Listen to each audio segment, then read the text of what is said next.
Di mana ada Wahabi, di situ banyak kekacauan terjadi. Bayangkan kalau bangsa ini dipimpin oleh kelompok orang yang menolak simbol agama lain, bahkan melarang upacara keagamaan non-muslim di wilayah mayoritas Islam. Serem kan? Tapi itu bukan sekedar imajinasi. Itu nyata di dalam fatwa yang dinisbatkan kepada ulama Wahabi seperti Ibnu Utsaimin. Beliau menyatakan dengan lantang bahwa umat Islam harus menghilangkan kemungkaran berupa simbol dan upacara agama orang kafir karena dianggap merendahkan Islam. Silahkan lihat link fatwanya.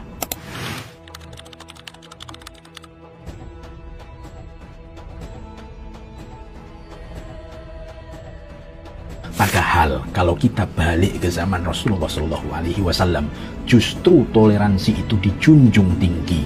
Al-Quran sendiri menegaskan prinsip kebebasan beragama, seperti di dalam surat Al-Kafirun, untukmu agamamu dan untukku agamaku. Rasulullah juga berdialog dengan pemuka agama lain, bahkan menerima tamu Nasrani di emperan Masjid Nabawi. Baik, bagaimana hubungan dengan non-muslim? Ini yang banyak ditakutkan. Orang kalau berpikir Islam, maka negeri itu tidak akan ada orang kafir. Di masa Rasulullah SAW di kota Madinah, Nabi datang ke Madinah SAW, itu ada 3 kabilah Yahudi besar. Yahudi hidup bersama Nabi, iya, hidup bersama Rasul SAW. Di Madinah. Ustaz, Madinah bukan tanah haram, kata dia. Iya, tanah haram. Mereka hidup di sana bersama Rasulullah SAW. Damai hidup mereka sampai Yahudi yang berkhianat. Ketika mereka berkhianat, dan kita tahu pengkhianatan itu sesuatu yang menyakitkan, mereka diusir. Tapi ketika tidak berkhianat, boleh di sana. Orang kafir berarti nggak boleh hidup di negeri Islam, dipaksa masuk Islam. Tidak. Buktinya siapa yang membunuh Umar bin Khattab radhiyallahu taala anhu? Anak kasih hadiah. Abu Lu'lu, agamanya apa?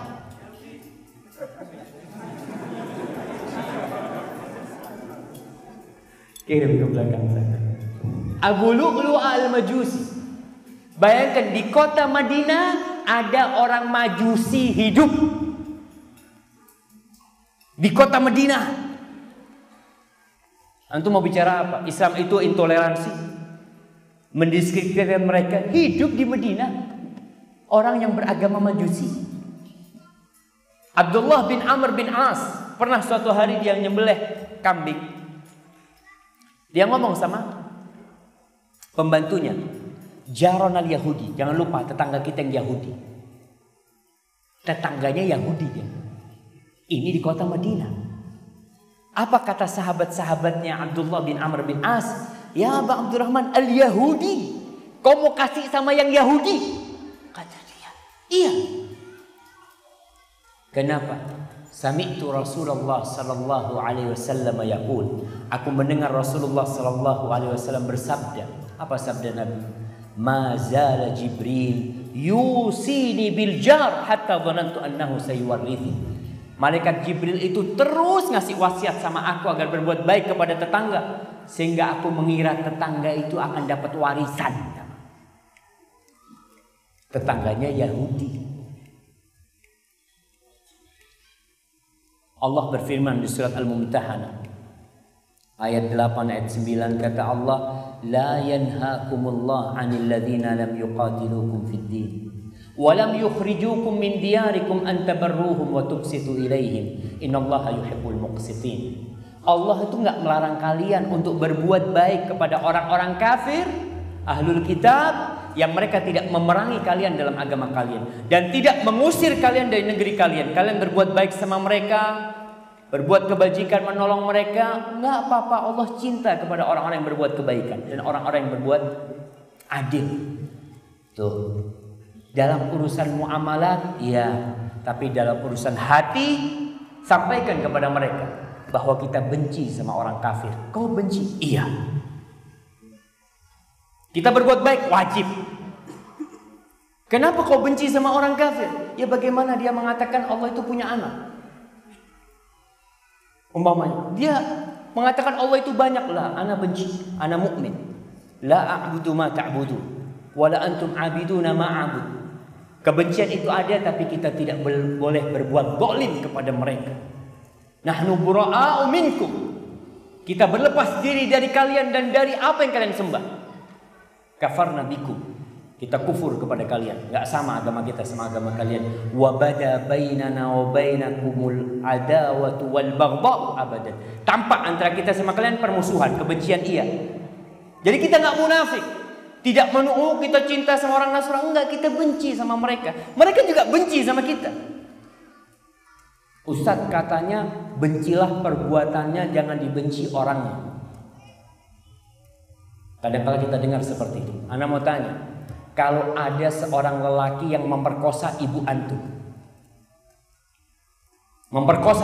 lalu orang ngomong, maaf, kamu itu jangan benci sama pemerkosanya, bencilah kepada perbuatannya. Bisa kita mengatakan seperti itu? Nggak bakalan. Ini pelakunya. Tapi tetap hak-hak mereka harus dijaga. Nggak boleh kita mendolimin orang Yahudi. Nggak boleh ada orang kafir lewat kita bunuh tahu-tahu. Oh, ini orang kafir nih. Mana tembaknya? Seperti teroris-teroris yang ada ngebom sana, ngebom sini. Kata Rasul sallallahu alaihi wasallam, "Man qatala mu'ahadan lam yarah raihatal jannah." Barang siapa yang membunuh orang kafir, bukan orang Islam ya, orang kafir yang ada perjanjian dengan negeri Islam, ada jaminan dari negeri Islam, maka dia tidak akan mencium bau surga. Kadang-kala kita bingung, ada orang ngomong teroris ngebom sana masuk surga. Gimana kau mencium bau surga aja? Kata Nabi tidak sallallahu alaihi wasallam. Hadza wallahu a'lam bishawab. Itu yang bisa kita kaji pada kesempatan kali ini. Sebenarnya kalau berbicara tentang keindahan Islam masih banyak sekali. Gali terus jemaah, gali terus tentang keutamaan Islam ini. Islam itu agama rahmatan lil alamin. Wanita memberi minum anjing. Wanita pezina, pelacur ngasih minum anjing, masuk surga. Antum bisa bayangin. Wanita lain, kita bicara wanita lagi, itu mengurung seekor kucing. Kucing dikurung, nggak dikasih makan sampai mati, masuk neraka. Bayangkan, yang satu anjing masuk surga, yang satu gara-gara kucing masuk neraka. Islam agama rahmatan lil alamin. Nabi kita adalah nabi rahmatan lil alamin. Dan orang-orang kafir sampai hari ini terus mereka ingin menyudutkan Islam. Mereka bikin karikatur-karikatur yang macam-macam mereka bikin untuk menyudutkan agama Islam ini. Padahal Islam agama rahmatan lil alamin. Dan Eropa tiap hari yang masuk Islam puluhan orang, bahkan ratusan orang. Dan mereka takut Islam itu menerangi dan memberikan kedamaian ke dunia ini. Tapi yang jelas Islam akan datang zaman, karena kita yakin janji Allah itu pasti, dan bumi ini punya siapa? Innal ardha lillah. Allah akan berikan kepada hambanya yang Allah kehendaki.